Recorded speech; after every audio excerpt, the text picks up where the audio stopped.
On your Wednesday episode of Locked On Raptors, yes, the Raptors keep on losing, but they also keep on developing, which is kind of the whole point of this season. You are Locked On Raptors, your daily Toronto Raptors podcast, part of the Locked On Podcast Network, your team every day.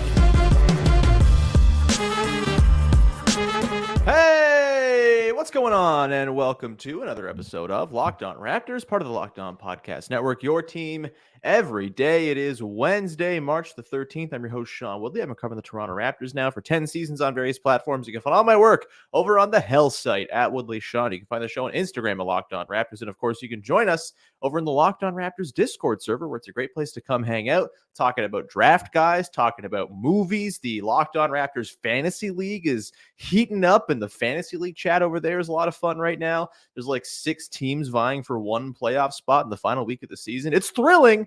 And if you want to, vicariously follow some other people's fantasy league, you can do that in the Discord. That's not maybe the best pitch I've ever done for the Discord, but still, join us. The link is in the description of the podcast. So you can join it for free. Of course, you can find the show for free on your favorite podcast apps. Follow, subscribe, rate, review, tell a friend. It's always appreciated when you support the show, however you support the show. And we are, of course, on YouTube as well. You can subscribe to the YouTube channel, hit the little notification bell, and get a heads up every single time the show is about to premiere. And we appreciate you for supporting the YouTube channel as always. Today's show is brought to you by our good friends over at Prize Picks, the easiest and most exciting way to play daily fantasy sports. Go to prizepicks.com/lockedNBA. Use the code all lowercase LOCKEDNBA for a first deposit match up to $100. And we get rolling here by bringing in our favorite. It is Katie Heindl from Dime and Basketball Feelings. We're going to talk today about the Raptors-Nuggets game from a couple nights ago that we did not podcast about yesterday. We're going to talk about development and the Raptors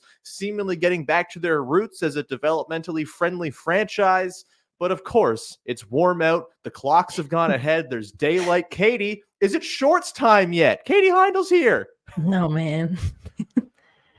Look, where you and I are, it's going to be 20 degrees today. But it's going to snow next weekend. Yeah, but now it's shorts weather. No, you don't want to live it up. Like you could wear them here. You know what? Like you could wear them around your house. I do that in the winter. My house gets pretty warm. Got a lot of south-facing windows. So today I have thought like, oh shoot, I have to go get my basketball shorts out, my shorts out to wear around the house, because it's like I'm not going to turn on the AC yet. So yeah, but like no, this is also like just from a sartorial perspective, the rare window we get in, like we get a few weeks in fall, a few weeks in spring to layer to your heart's content. Wear jackets you don't really get opportunity to wear any other time of year. Yeah, your denims, your army jackets. You could just wear layer some shirts as a jacket. Try something out, because like soon it'll be too hot to do anything. So that's my hesitation. That's people fair. Definitely are going to be wearing shorts today, and I'm gonna think they're fools. All right, Katie, let's move on and talk about the Toronto Raptors, shall we? Lost another game a couple nights ago in Denver. Very fun game if you like big first half outbursts and very predictable second half comebacks by the defending NBA champions who employ the best player in the world. We could get mad about them blowing this lead. I think that would be a little silly on account of, like I said, it's the Denver Nuggets and they're incredible. And it just kind of felt inevitable that at some point they would not be shooting 24% from three and would get on a heater and win that game, as they did. Jokic with a 35, 17, and 12 triple-double with 6 steals. There's only so much you can do. So we're going to focus, Katie, on the good things we liked, the stuff, that we've been trying to sort of pluck, the little, ooh, that's nice, out of the otherwise sort of miserable watching experience that has been the Toronto Raptors over the last little while here. When it comes to results, at least, there has been, however, lots of good stuff going on in terms of individual performances. Katie, I give you the floor. What were some of your bigger takeaways on the more positive end of things from that game against the Denver Nuggets? I will say when that game ended and they announced it was the 4th straight loss for Toronto, it really surprised me.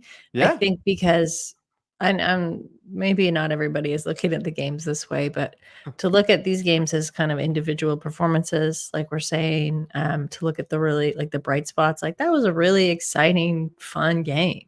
I would also say that they didn't necessarily blow the lead, like the Nuggets caught up. There was certainly an energy shift. I think the Nuggets like really clamped down on where they were leaking and letting the Raptors get away with a lot of stuff. But by the end, like Toronto was keeping it close. You know, there were some sequences where they were still just like, "No, we're in this. Like we were in this. Why not stay in it?" So I think losses like that don't feel very bad because you've also like made a run on the former NBA champions. So I liked a lot of what I saw. I thought Kelly Olynyk was great.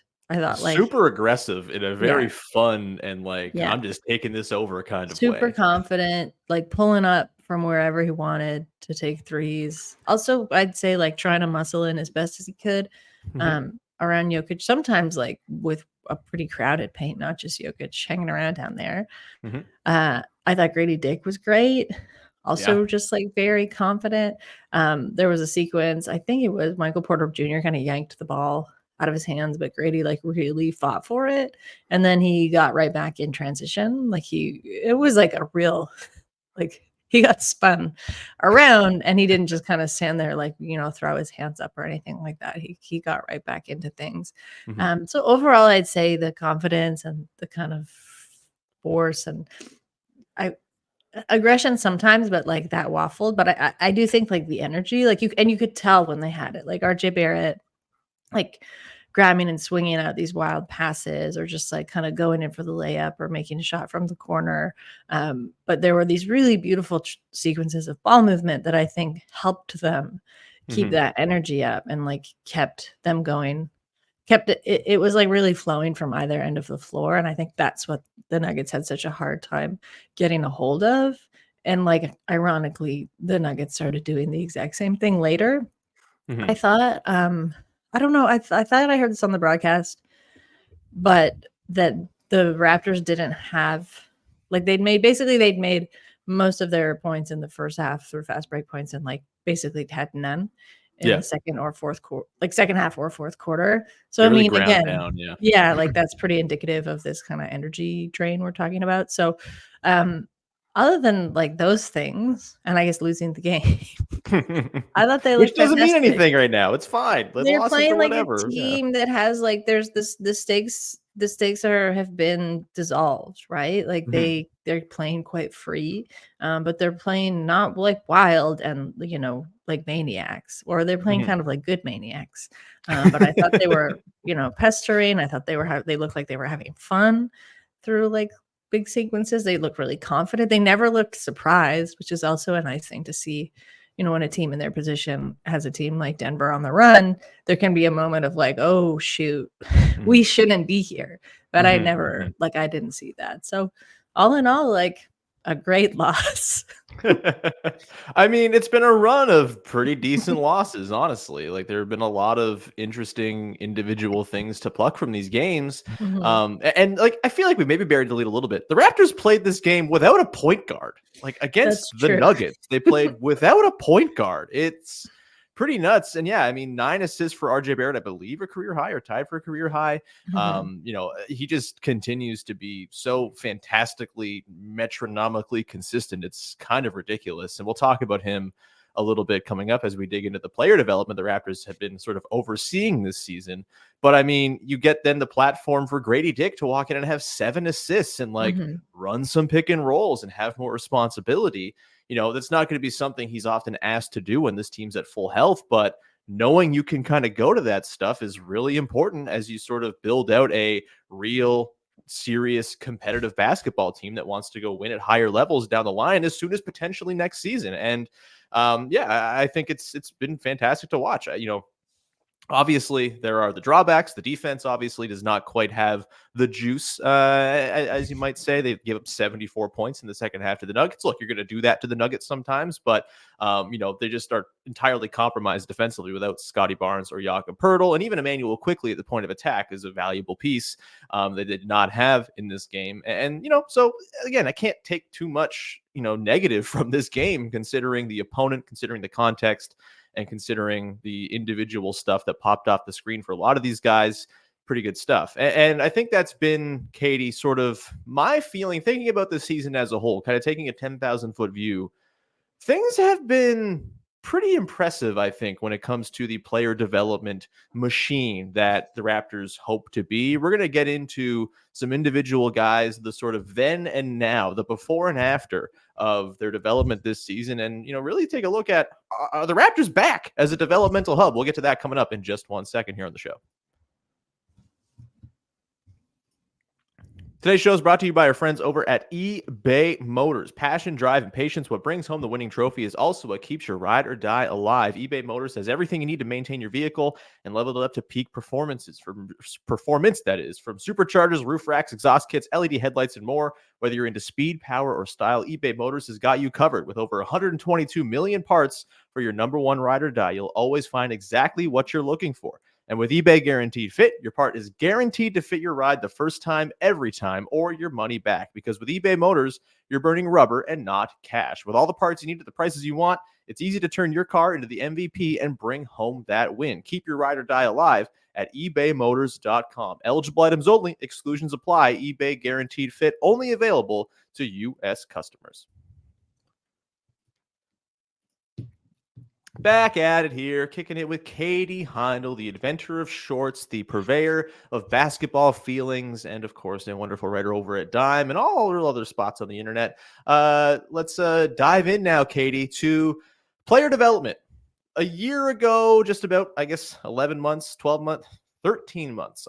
Whenever the season ended last year, I don't know. My brain hurts and time is fake. Masai Ujiri talked about the Raptors kind of losing touch with the roots, with their culture, with what they had been to earn all of their success in the previous decade or so. Obviously, that was followed up by the firing of Nick Nurse, the bringing in of Darko Rajakovic, the eventual moving on from the sort of core of players that dominated over the last few seasons. And, I think it's been sort of mixed bag as far as, okay, are they getting back to what they want to do?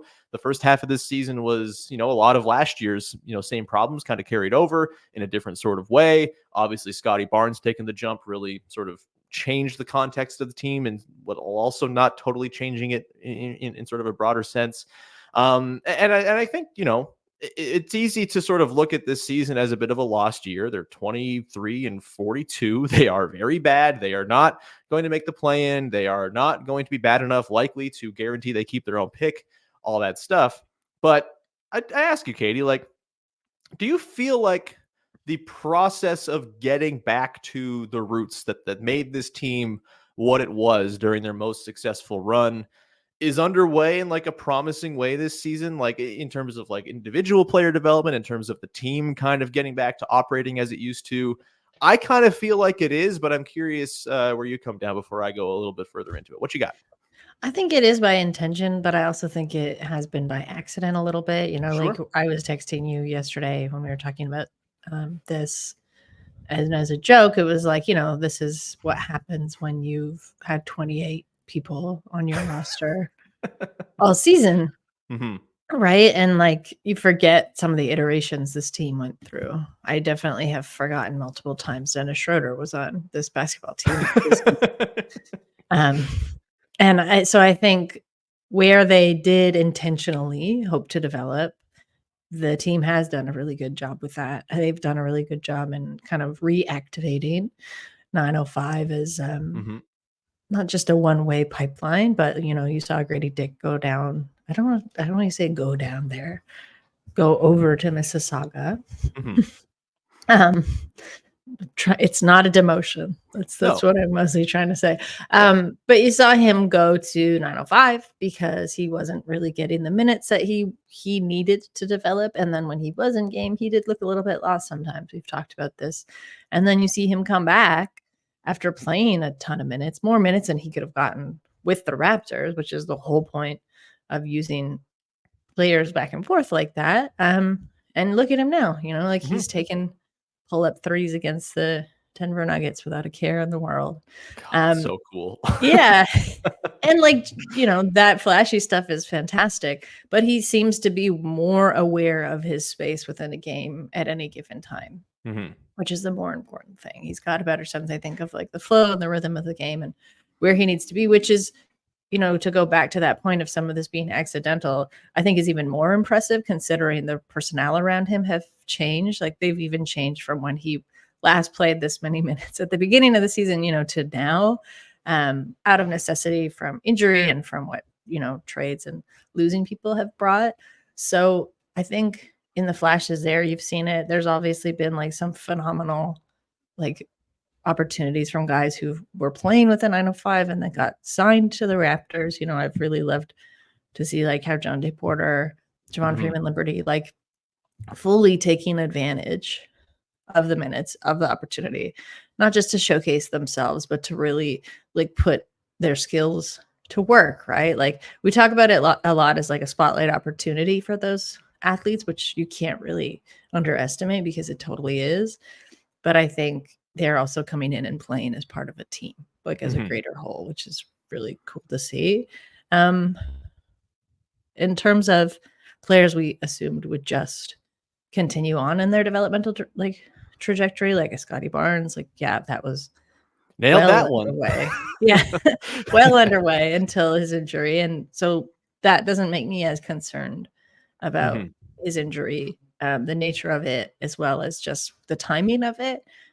It stinks. Of course, you never want to see anybody get hurt, but I'm not like, oh, he's going to really lose. If they were in like a play-in sort of situation, it's not like he's going to lose that experience now. So again, I'm not too worried about him coming back next season and looking a lot better than he did to start this season. So yeah, all in all, I'd say that the development is there. Some again by design and some by maybe happy accident. Sure. Certainly probably not where the team thought they would be at the end of this season. But you also get to see like we're seeing flashes we wouldn't normally get to because the rotation has been so thin. So you're seeing like what guys can do. Whereas like if things had stayed a bit more stable to close at the season, we wouldn't get these glimpses. So that's got to feel good for the front office as well to like know who they have and kind of what they're working with going into the off season. Yeah, I think like Quickly's probably the biggest example there, right? Where, obviously it's been 5 or 6 games since Scotty Barnes went down and, he himself is now out of the lineup. Well, hopefully he can come back tonight. We'll see. They are currently, by the way, favored to lose against the Pistons, which is bizarre and sad, but that's the way things are. But yeah, I think, what we saw from Quickly in 5-6 games after Scotty went down, like that's maybe not something we would have seen him get to tap into, like a high usage, sort of spam the pick and roll. You are our offensive hub type of guy. And, again, 6 games does not mean that's what he's going to be long term or anything like that. But the signs are pretty damn promising from that. And that's a thing you can take going into the offseason and sort of work it into your plans of how you want to approach next season. I just think, I'm hard pressed looking up and down the roster. I'm hard pressed to think of anyone who like hasn't improved, at least someone who, has improvement in it. Like Jakob Poeltl's been Jakob Poeltl, and that's what you expect, right? And I think, he's gotten more comfortable, or he got more comfortable in the defense and within the offensive scheme by the end of the year and all that.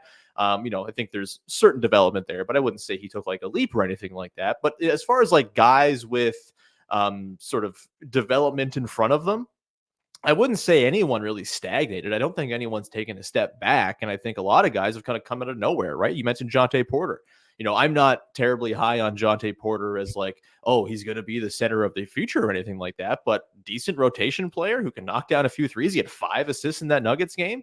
Sure. Like that's a great find for a team that did not have Jontay Porter even in their sort of system before the season began. Like that's them using the 905 more effectively. I think Javon Freeman Liberty, I know there was sort of consternation all season long. Oh, this guy's tearing up the G League. Why is he not on the Raptors squad? And I honestly think my read on it, and maybe this is wrong, but my read is like he's killing it down there. He's getting to do things with the ball in his hands, which he wouldn't really get to do on the Raptors because, you know, at the time they were healthy and all that, and they were working in Scotty Barnes and IQ and Barrett, et cetera, et cetera.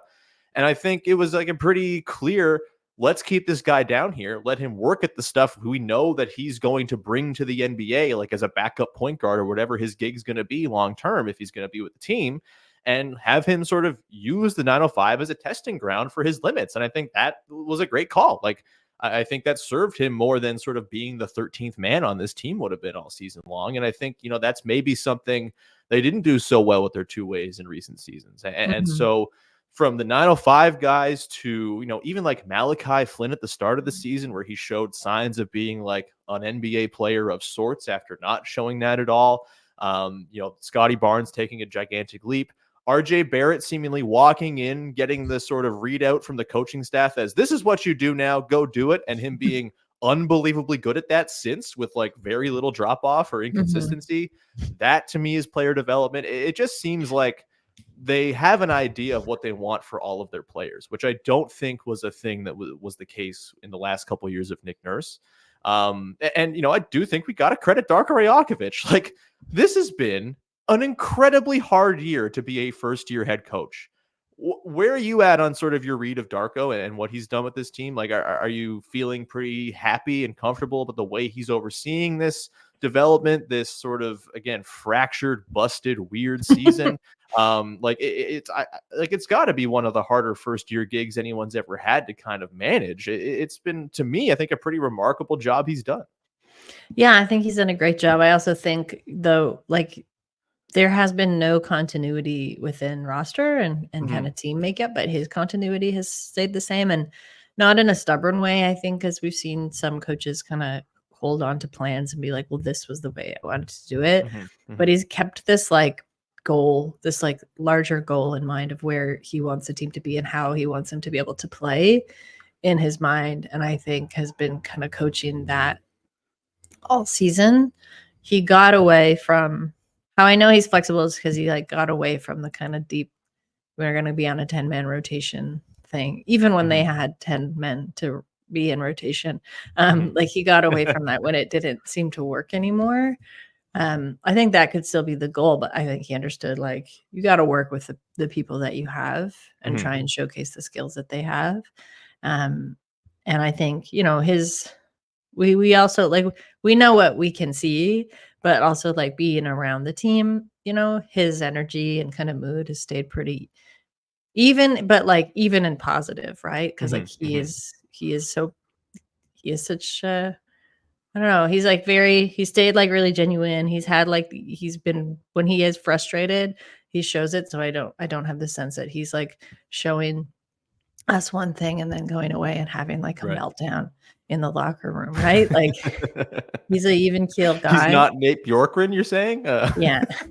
I mean, you said it, but yeah, like and you're right. Like, as far as first year head coaching assignments go, this is a tough one, you know. Like, I look at like the Pistons, and I'm kind of like, Monty Williams, like, they've had way more consistency. Maybe in his mind, he doesn't have the personnel, but things have not changed in the worst way, you know? And with the Raptors, like, they have not had roster consistency, and things have still managed to change and improve in all the ways that we're talking about. There's been really good focuses on, like, there's been really positive focus, I think, on individuals. And it's like, okay, well, if we can't focus on the team as a whole and what they can do, let's at least make sure this isn't a quote wasted season for the guys on this roster. Which is important too, because, like, you know, NBA careers are finite. It's like not, you don't really get to write off a year, you know, like, especially younger guys in their positions. So I think he's done a great job. I know there have been frustrations, but like, that would exist with even like, and that would exist with like a Mike Malone, like that would exist with any coach, you know, and like in the slumps. Absolutely. By the way, if you don't think that at some point in the offseason I'm going to put you and Vivek to the test and have you name all 28 players who played for the Raptors this season, you're out of your mind. It's going to be great. I'm having so much fun envisioning that episode already. We're going to come back on the other side and get into the challenge, which is translating the individual steps we've seen from guys into a team next year, because we presume they're going to have a team next year. All of the guys will be back and healthy, fingers crossed, et cetera, and the challenge will be to sort of incorporate all of these parts into a team that's cohesive and moving towards something that hopefully has some continuity. It isn't playing 28 players over the course of the season. We will get into that challenge coming up in just 1 second here to close out the show. Today's show is brought to you by our friends over at Prize Picks, the single best way to play daily fantasy sports. It is super fun and super simple. All you got to do is pick more or less on 2 to 6 player stat projections and watch the winnings roll in. It's so simple. It's not you against some shadow expert in a room somewhere that has a lineup you can't beat or 1,000 other people in some sort of contest. No, it's just you against the projections the way it should be. And right now, you know it, it's demon time on Prize Picks. You can now win up to 100 times your money with as little as 4 correct picks. You can turn $10 into $1,000. Demons and goblins are the newest and most exciting way to play daily fantasy sports at Prize Picks. Squares marked with red demons or green goblins get you different payouts. So you can now win up to 100 times your money with as little as 4 correct picks. Go right now. Check out Prize Picks. They're very super easy user interface, all that good stuff. Go to prizepicks.com/LockedInNBA. Use the code LockedInNBA for a first deposit match up to $100. That's prizepicks.com/LockedInNBA. Code LockedInNBA for first deposit match up to $100. Prize Picks. Pick more, pick less. It's that easy. Today's show is also sponsored by Robinhood. Did you know that even if you have a 401k for retirement, you can still have an IRA? Robinhood has the IRA that gives you a 3% boost on every dollar you contribute when you subscribe to Robinhood Gold. But get this, now through April 30th, Robinhood is even boosting every single dollar you transfer in from other retirement accounts with a 3% match. That's right, no cap on the 3% match. Robinhood Gold gets you the most for your retirement thanks to their IRA with 3% match. This offer is good through April 30th. Get started at robinhood.com/boost. Subscription fees apply. And now for some legal info. Claim as of Q1 2024, validated by Radius Global Market Research. Investing involves risk, including loss. Limitations apply to IRAs and 401ks. 3% match requires Robinhood Gold for 1 year from the date of the first 3% match. Must keep Robinhood IRA for 5 years. The 3% matching on transfers is subject to specific terms and conditions. Robinhood IRA available to U.S. customers in good standing. Robinhood Financial LLC. Member SIPC is a registered broker-dealer. And we round out the show here with Katie Heindl from Dime and Basketball Feelings as we talk about next season and how to take all of the nice little bits of individual player development and put them all into a delicious stew of good, fun basketball next season. I do think the challenge here is going to be taking all of this individual growth, taking the individual growth that's happened when other guys met out of the lineup and piecing it all together into a team next season. What are your sort of outlooks? What's your prospects? Sort of envisioning what this team is going to all look like when pieced together next season. I feel like the way Darko's system is set up should be pretty conducive to all of these guys sort of, okay, they've done their thing on their own. They've done their thing in the sort of broken version of the team. Putting them back into the system, they should still be able to, express that growth, even if it's not in the sort of same usage or whatever, same role. I feel pretty confident that it's going to be pretty harmonious once they get there, if they get there with full health intact. But where are you at as far as what you think next season can look like and the challenges that will come from piecing all of the parts of this season into a team for next year? I mean, a part of me did wonder if the team would still look more or less intact to what it does now, but because they've had so much movement this season, would they really want to look at the off season as another opportunity to switch things up?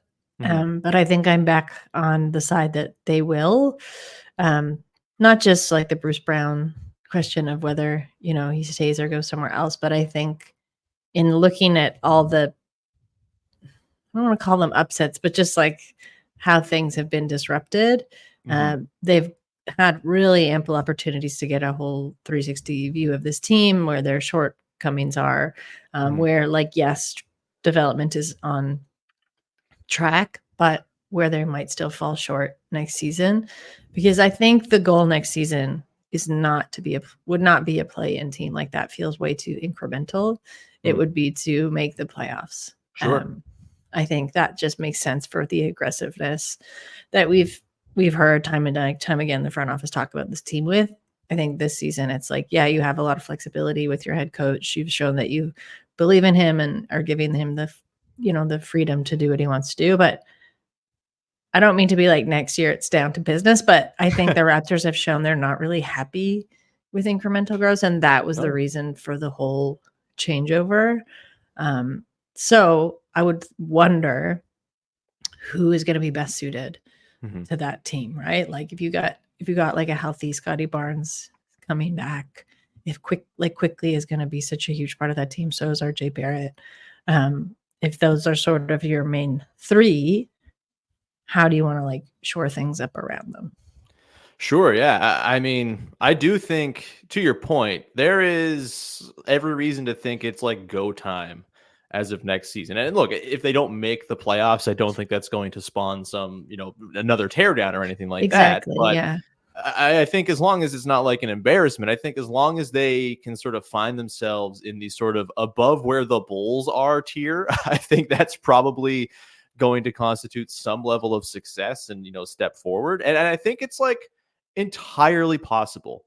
22, 23, 24-year-old players just get better. That is how this works. And, it's not always linear. They're not always going to get better in the ways you think they'll get better. But in general, players of that age on the same timeline, playing with one another, establishing more continuity, they're going to improve and the team is going to improve as a result. And when you have a player like Scotty Barnes, who, was like an on-off king for this team this year. Obviously, the team didn't win his minutes when he was on the floor, but they certainly lost their minutes way less substantially when he was on the floor than when he was off. Like, he swings positive play. He is like a potential star. And those types of players have a way of making you more serious more quickly than you kind of expected. And I think with the way Emmanuel quickly looks and the sort of strides he's making, I think like a serious full season, most improved player type jump is very much on the table for him next year, with a full year in the system, a full summer of developing within the system. I do think there is some runway here for them to go and be pretty interesting next season, which is not something you often say about the 7th worst team in the NBA that is maybe not even going to add a draft pick to their mix. Frankly, I don't think any draft pick they take this year is actually helping with the winning part next year, because that's not how rookies work. But I think go time is a very good way to classify it as far as day one of next season. Scotty Barnes is going into year 4, right? Like, these guys, they're not here forever. And if you don't start winning at some point, things get tricky and hairy and all that. They're still in the fun phase right now. They're not on the clock in any sort of dire way at the moment. But I do think next year is when you kind of kick into gear. And that is why I think this summer there's a very real chance they search around, they use their financial flexibility they've created, the extra picks they have on hand, to go and try to add like a defensive wing to this team. Obviously, they just traded away all their defensive wings. They need one back. And I think, with the way the league is going in terms of the second apron, the financial stress that's going to be sort of pinching down on teams, I think the outcome of the playoffs is going to really sort of shake some guys loose. That said, Katie, it's hard to do that. And they might just have this team going into next year. Maybe they just use their draft picks and take the slow route here. And so I want to ask you, barring a trade for someone who ties this whole thing together, if there's say there's a magic basketball genie and they're granting you one very specific wish, and that is you get to pick any skill on the Toronto Raptors, any one skill from one player to take like a massive leap over the summer. Next year, that guy is just like, okay, he goes from here, down low to, okay, like this is an elite skill. This is a very good NBA level skill. What is that one player and what is that one skill you're picking to tie this whole thing together next season, barring some trade addition? Would it be, I'm trying to think, it might be like RJ Barrett is like a pure shooter. Okay. But I think it would be with the caveat, because we're in this hypothetical game, with this hypothetical wish, they're not losing skills, they're gaining them. So I think, if RJ could be pulling up from wherever he wanted or thought to and shooting, he wouldn't lose any of his like dynamism of being able to like get into the basket and kind of get into the paint. Also, just like I loved some of the sequences in that Nuggets game. Again, I said earlier, but just like where he kind of fit into the ball movement, like whether he was deflecting it, whether he was kind of catch and shoot, like waiting. I think the growth that we've seen him have since coming from the Knicks has been super cool and like so much fun to see. And I also think he has the like constitution for it. Like he's like a cool customer. Do you know what I mean? Like he can, like it would be very fun to see that because I think he just looks so like stone cold sometimes when he makes those shots. So yeah, I think that. So I also picked RJ Barrett as my one player, but I went the other side of the ball. RJ Barrett's perimeter defense, like if there is any way for that to be unlocked, this team becomes like real pretty quick. Like RJ has already been ridiculously efficient as a scorer. He's shooting 42% from 3 as a Raptor. Like that's nuts. But think about it at like 80%. I mean, there's no doubt, like the pull-up stuff for sure. That's been ugly. It's all catch and shoots where he's making it happen. Yeah. So, anyone adding pull-up shooting in the modern NBA, that is always a game-changing skill. I think your point is very good. For me, Katie, like his defense has been probably the biggest letdown of watching him since he came over. Like he's just not there. He kind of gets moved off the spot. He's not super quick laterally. I don't know if it's something you can get better at, right? Like some of this is just like a physical thing. And, maybe he just doesn't have that, but I do think he's shown that in flashes with the Knicks where he's been like kind of their best wing defender at times. Not anytime recently. It was more like his first couple of years where that was a thing. But, just kind of looking at some of the numbers and sort of the individual defensive play data at NBA.com, he's 30th percentile as an isolation defender. He's 33rd percentile as a pick and roll ball handler defender. Like that's just not going to cut it for a team that, presumably is going to play either Gary Trent Jr. or Grady Dick as a 2. Emmanuel Quickley is a decent point of attack defender, but his defensive strengths mostly lie in rotation and shot contesting.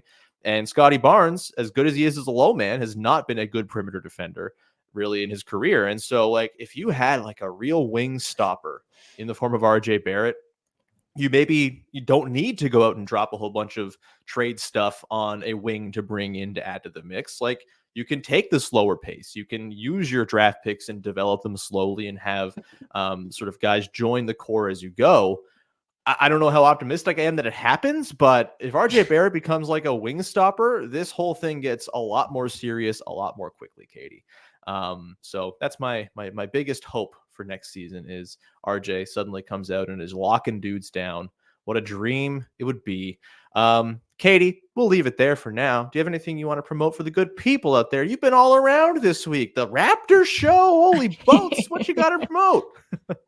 Yeah, that was fun. Had a good time on the Raptors show, but I'll promote what I was on there to talk about, at least when we weren't talking about the Raptors, which was a piece I wrote for Basketball Feelings called Sports, but Make It Content, which is about like a broader kind of look at what's happening in the sports media industry, but I think why it's gotten so much traction with people outside of our world is because it's affecting publishing in general, all media in general. Like, you're seeing the shuttering of like not just legacy publications, but I feel like when sites pop up, they're gone in 6 months as well. And I'm really worried and curious about what this means in terms of the way that we, writers and artists are people that don't just process information for us. They're record keepers, they help us kind of translate the world that we live in. When we lose these things, as much as people begrudge, quote, media, when we lose those things, we're going to lose parts of our history, and a lot of it can't just be replaced by AI. So I wrote an essay about that. It's making the rounds, was chasing Kareem Abdul-Jabbar last time I checked on the Substack popularity meter. So we're just going to toot my own horn there. But yeah, you can find that at basketballfeelings.com. Few things that I've read in recent times have hit me squarely in the chest, quite like that. I mean, it's just brilliant. Katie's amazing. Everyone go subscribe to Basketball Feelings, read sports, but make it content, and do art. Provide places to do art. That would be awesome as well. If anyone out there with lots of money is able to listen and put that into practice. We'll leave it there. Thank you so much for tuning into the show. As always, you can find the show for free wherever you get your podcast. Follow, subscribe, rate, review, tell a friend, etc., etc. It's always appreciated. And we'll be back again tomorrow to talk about Raptors, Pistons, baby. Can you feel the rush? We're going to get into it tomorrow with Jamar Hines, break it all down for you. In the meantime, thanks so much for hanging. We'll talk to you then. Bye-bye. Katie, last time you were here, I hit the shot, but I didn't actually hit the shot upon video review. Let's see if I hit the shot this time. Oh, so close. It's never happening. Bye.